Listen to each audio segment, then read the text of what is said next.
Welcome to Aspire. We're very grateful that you chose to be with us for this particular segment. We're going to be talking about something a little controversial in this particular program, so you're going to need your parachutes and your tolerance and work with me on this. Because what I want to deal with is very important, and it's a little aspect about ourselves that can bring us some understanding about why life is the way it seems to be for us. We've all heard the saying, "What you are speaks so loudly I can't hear what it is that you are saying." We've all heard that. And it's a very interesting thing how we try to cover up what it is that we are. Have you ever thought about this? That we spend most of our time and a lot of our money, most of our energy in life, trying to cover up what we are? I mean, think about it. Makeup, clothes, cars, possessions, we use them as a form of covering ourselves up. Now, I'm not saying that one shouldn't wear makeup or have nice clothes or drive nice cars or even have them. That's not the point. But the point is, when these things become something that divert us from becoming ourselves and being ourselves, that's when we have a problem. What you are speaks so loudly, I can't hear what it is that you are really saying. Our impression of ourselves goes out into the ethers of the universe and creates every experience. And no matter what we say, or how we try to cover ourselves up, or how we try to make ourselves look better, we are always going to remain what we are within us, and that is what life is going to give to us. Now, there are many ways in which people try to move with this idea. The first way is that we give in to something that we call fate. And fate is something that we made up. There's no such thing in life as fate, except the one that you create for yourself. But we sit back and we kind of feel like life is coming at us, and that we don't really have any control over it or any participation within it, that just life is like an avalanche coming down on us. If you've ever gone through a day and felt within yourself in that day that life was something that happened to you rather than something that you experienced and that you created out of yourself, then you kind of have a feeling for what I'm saying to you.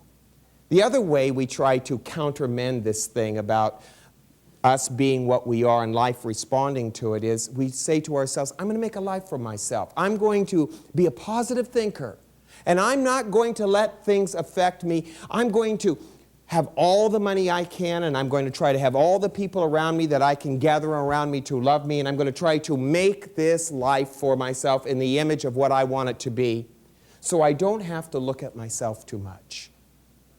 Now, whether or not you're a person who feels that life is kind of dumping on you, or whether you feel you have to be in control of it, one thing is very true about all of us, and that is we are all subject to karma. And that word karma frightens us. We hear the word karma, and I think a lot of us think two things. One, we discount it, we don't believe in it, we don't see how it works in life, and number two, we're afraid. Because if karma really does work on the premise of what I am is what I get, then we all know we're in deep trouble. Because we're not so hot all the time. Sometimes we're real hot, other times we're not so hot. You know, there is an ancient saying, I love this. The fool creates his own mistakes. The fool is his own enemy. And the mischief he does is his own undoing.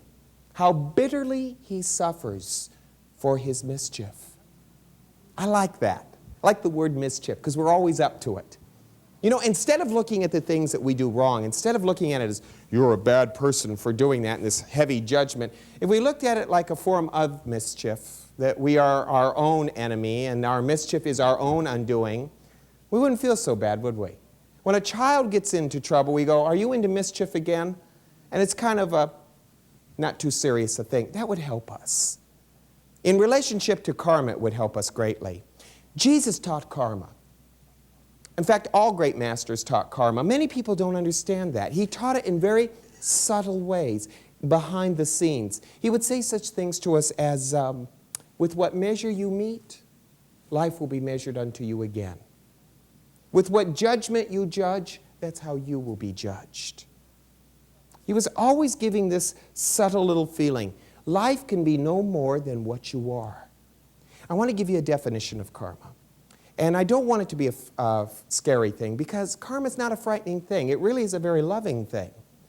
Karma is nothing more than us as individuals being subject to ourselves. It is the effect that we have on ourselves in life. I have an effect on me. And no matter what I say or what I do, nothing in my life can change until I change. It's really very simple. There's nothing really complicated about it. But if we are to have a karma that brings about health or prosperity or enlightenment, then things are going to have to change in here. We're always willing to make outward changes, if you notice that. Change is a frightening thing to us, but we'll make some changes. We don't mind making changes in the physical. If somebody said to you, we'll do a makeover of you. We're going to redo your face, and we're going to redo your hair. By golly, we're there. No problem whatsoever. We're very interested in that. I see people lining up in department stores to have what they call makeovers. But it's funny, while the makeover, the person looks different on the outer, it's still the same person underneath all that stuff. And it would seem to me that if we really want a change in life, we need to make some quiet little changes within. That's what Aspire's about, to make some quiet changes. Some changes within ourselves if we so desire to make a better or a different life for ourselves. I'd like to give you some ways in which karma is developed within us and how to use karma for your good, how to change it if you need to change it, if you feel the necessity to. I'm a believer in pain. I don't like it, but I do believe this, that pain is one of our greatest teachers. And I don't believe any of us can take the pain away from each other. The only way we can dissolve pain is to understand the source of that pain. So I want to give you the source of a lot of the pain of our own karma. And make some changes if you want. It's up to you. If you are done with the suffering, this can help. And if you need more suffering, you know, that's a great teacher too. Should not be condemned, but it's unnecessary. You don't need to suffer through it. One of the first things that causes karma is something that we call judgment. Jesus talked about this. He said, nothing created more pain or more suffering in our life than being judgmental. He said, with what judgment you judge, what should happen? You will be judged back by the same judgment you offered. If I look at another person and I make a judgment about them, I offer in my life to be subject to that judgment somewhere else. And how many times have we all found this to be so true? We look at another person, we say, well, I would never do that. And then, a few years later, or by golly, a few weeks later, who's doing the very thing that we said we'd never do? And the interesting thing about it is we always have a rationale and an excuse to why we did it. Well, it's different with me. You see, I had to do it. It has nothing to do with looking at another person and saying, you know, I judged them wrongly. I said I'd never do that, and by golly, I'm doing it. Maybe I need to take another look at myself. Look, judgment is meant to be used on only one person, us.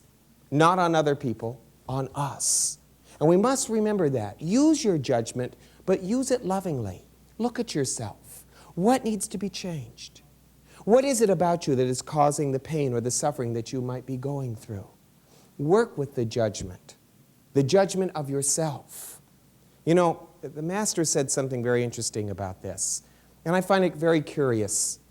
People judge other people for the things that they do, and they say that this person is, if they do something bad, should be alienated from God. Well, how can that be? Or alienated from good, or the love of other people. Jesus said it this way. He said, the rain falls on the just and the unjust, and the sun shines on the just and the unjust. What reward have you if you only love them that love you? So be as perfect as your heavenly Father which is in heaven is perfect. Love. If you want to get away from the karmic bonds of judgment, remember, judge lovingly. Everyone you see, give them the room to make mistakes. Don't give up on people. And above all, don't give up on yourself. Let people be where they are and love them as they are. It's okay. We live in a world where there are people who are going to make conscious mistakes and unconscious mistakes. It's a part of this planet. I'm going to make them, you're going to make them. to be angry at each other, or to feel as though we are wrong or bad for making those mistakes brings about great pain. Now, another one is something that we call pride. You hear people say this, well, I've got my pride, you know. I can't let you do that because I have this pride. What is this pride? What is pride? You know, in the Orient, in the East, in Zen, in Buddhism, what we call original face is the most important thing that you can work on. And the great question is, what was your face before your parents were born? Meaning, before you learned how to be prideful, before you learned how to take on your last name, before you learned to act the way you do, what were you originally? You were perfect love. You are a spiritual being. And the object is, pride is a false sense of esteem, a false face that we put on to try to either get what we want or manipulate our way through life.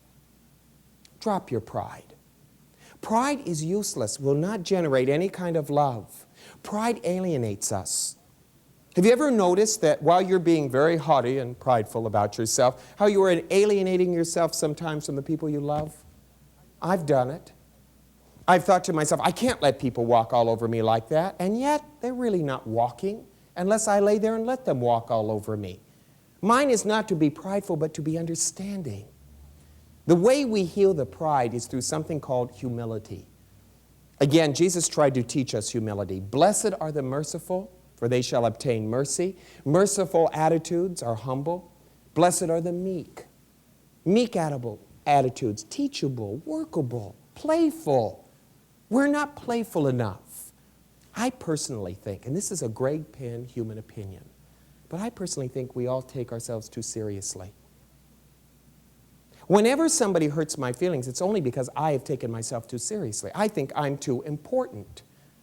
Everybody should have the right to make mistakes with us and to be able to understand them in that.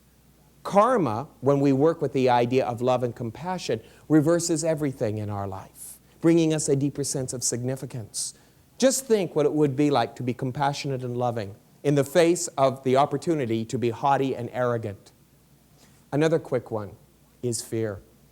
If you want to reverse your karmic bond to poverty or pain or illness, fear is a quick one to get rid of.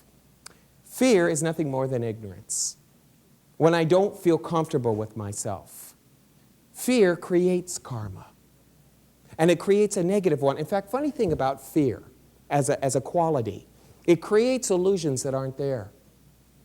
Have you ever been afraid of something so much so that you actually created it in your life? It was never there before. Remember the old saying, what you fear most came upon you? It didn't come upon you. The truth of the matter is, what I feared most, I created for myself and brought to my life.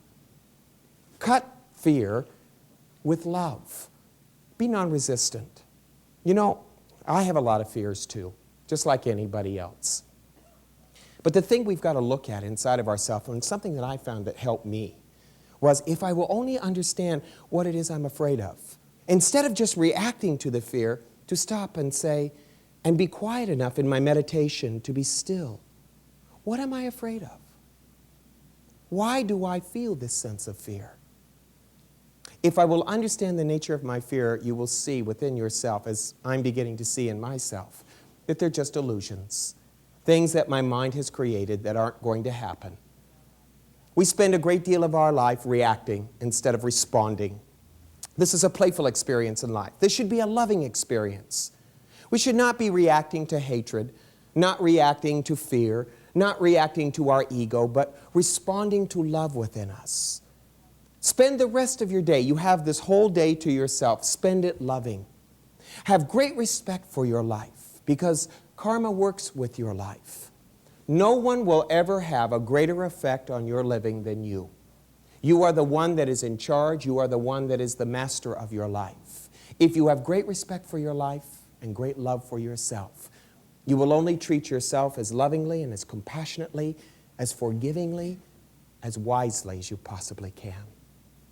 Thank you for being with us. God bless. Thank you.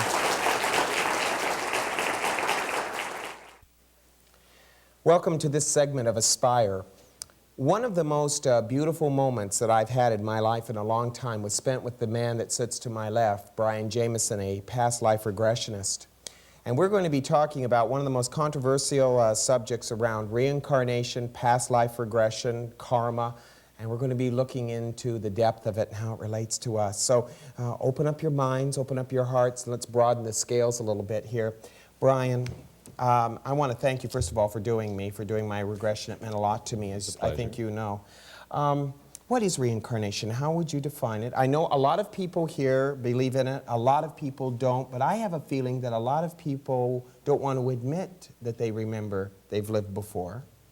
And we kind of think that's kind of a hokey idea. Give us a little definition of reincarnation as you've worked from it. Well, reincarnation, as I experience it, is number one, it involves the acknowledgement of human beings as existing primarily as spiritual beings who just happen to be inhabiting fleshly bodies.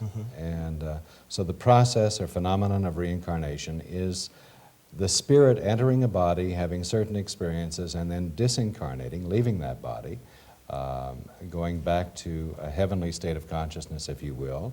And then when time presents and opportunity allows, then that same spiritual being would choose another body in another time and place and reincarnate or re-enter the flesh and live out another life, have some more experiences, a little learning, and then disincarnate and go on ad infinitum. Give us that quote that you gave me earlier. Oh, of Pope Pius XII. Yes, I love that. Okay. That's an excellent.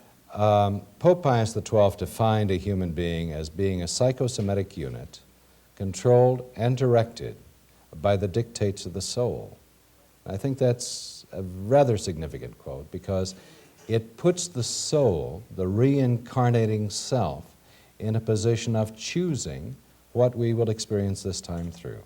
So rather than us having a soul that is our personal property, that we are responsible for the upkeep, maintenance, and welfare of, in fact, it's the soul that's choosing our experiences, and that throws an entirely different point of view on the entire human experience, I think. Yes, it makes us, your life changes if you know what it's all about. Sure. All right, in this particular segment, we have been talking about karma. And I know you deal a lot with karma. In fact, in my regression with you... She's a lovely girl. Yes, nice lady. Our karmic bonds were very, very much brought to my eyes that I could see about my life, even my own congregation, my friends here. Talk to us a little bit about this idea of karma. Well, karma, as I understand it, is basically the principle of cause and effect. As Jesus said, as ye sow, shall ye reap. And I always stumble over that. You did very well. Did I? Better this time. Yes. Okay. The whole thing is what goes around comes around. What you put out, you can expect to get back. And quite often, people are intimidated by the idea of karma because all of us have done one or two things along the way that we might choose to leave under the rug, even yesterday. And so we assume this is going to come back and haunt us someday, and we're going to be punished for it. And in fact, I found no evidence of punishment whatsoever from past life deeds or misdeeds, except the punishment we exert upon ourselves, usually through ignorance. That's the key. The key is the ignorant factor. As long as you are unaware, as long as you are ignorant of what you've done in the past, then you can't deal with it. You can't balance it out. You are in a position of dealing with those situations at an unknowing level as opposed to a knowing level. We need to become resolved, don't we? I think so. How does that resolution occur within us? How can therapy and past life regression help us with that? Well, the idea is to get back on the horse that threw you, as far as I'm concerned, as a past life regressionist, is to get back in touch with whatever causal event occurred in the past that may have in turn created a problem for you now. In other words, you were drowned below decks in a sinking ship once upon a time, so this time you have a terror of water, or you have claustrophobia. So the idea is to get back into that lifetime, re-experience whatever happened to you previously, realize that you survived it as an intelligent human being, and release that fear. Confront the fear, acknowledge the fear, and release the fear. And as far as I'm concerned, fear is the #1 cause of all human ills. We're all afraid of something. And most of us can say what we're afraid of, but quite often there are fears that are not defined. They're just kind of floating anxieties and we're not sure. And quite often I find these floating anxieties have their basis in past life experience. So the idea is to get in touch with that, release it, let it go, and move on to a freer life. When you started this a long time ago, you were very much the skeptic. And I have to admit, most people are skeptics when they think about going into their past life. And I remember you saying, I knew it had to be true because it was so boring. Most people's lives were so boring. We started out and we've wasted many of our lives, haven't we? Well, people perceive it as waste based on their present experience. Yeah. But I don't think anything is wasted. I think every experience is a learning process that can be benefited from. So I don't think they're wasteful. However, many of the past lives, especially in the early days that I got into, were extremely boring. They were about as exciting as a bowl of cold gruel. And you knew then they had to be true. I couldn't imagine the life I was regressed into was unbelievably boring. I had the consciousness and mentality of a plow horse, and I couldn't imagine why I would fantasize that. And the great love of my life was about the same, except she looked like a plow horse. I couldn't see why we would fantasize these things. And in the early days, the first few years, because I've been at this 17 years now, the early days, the majority of the lifetimes were extremely boring, and I couldn't see any reason for our coming back and continuing to play the game. But here we are. Okay. What do most people, as you see it, what do they learn? How do you help them? What is the major thing that you think people come to you for and then seem to overcome? What helps them with this therapy? It runs the gamut from a behavioral pattern where an individual will be going through one relationship after another, all dead-end relationships, nothing lasting, to economic deprivation where they deprive themselves economically, and we find out that once upon a time they took a vow of poverty, which is all well and good. If you could just drop it at that incarnation, it'd be fine, but when you carry it into San Diego, it's not so great. I know a lot of people that do that. Oh, yeah. So I think the idea is, well, as far as the therapeutic effect, that would vary with the individual. There are as many reasons to experience a past life regression and as many things to release as there are people releasing them and doing them. I think one of the major benefits would be to overcome the fear of death.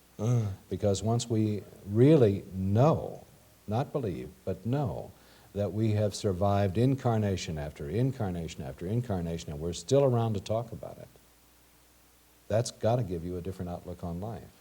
And it certainly makes it extremely difficult for anyone to intimidate you. Yes. When you know you're going to live through everything and anything, then for somebody to say, well, do it my way, or we're going to snuff you out, it really doesn't hold much power. Brian, I want to thank you. You're a godsend to me, and we're going to have Brian back from time to time talking more about reincarnation, past life regression, and we're very grateful to him and to you, of course, for being with us, and thank you.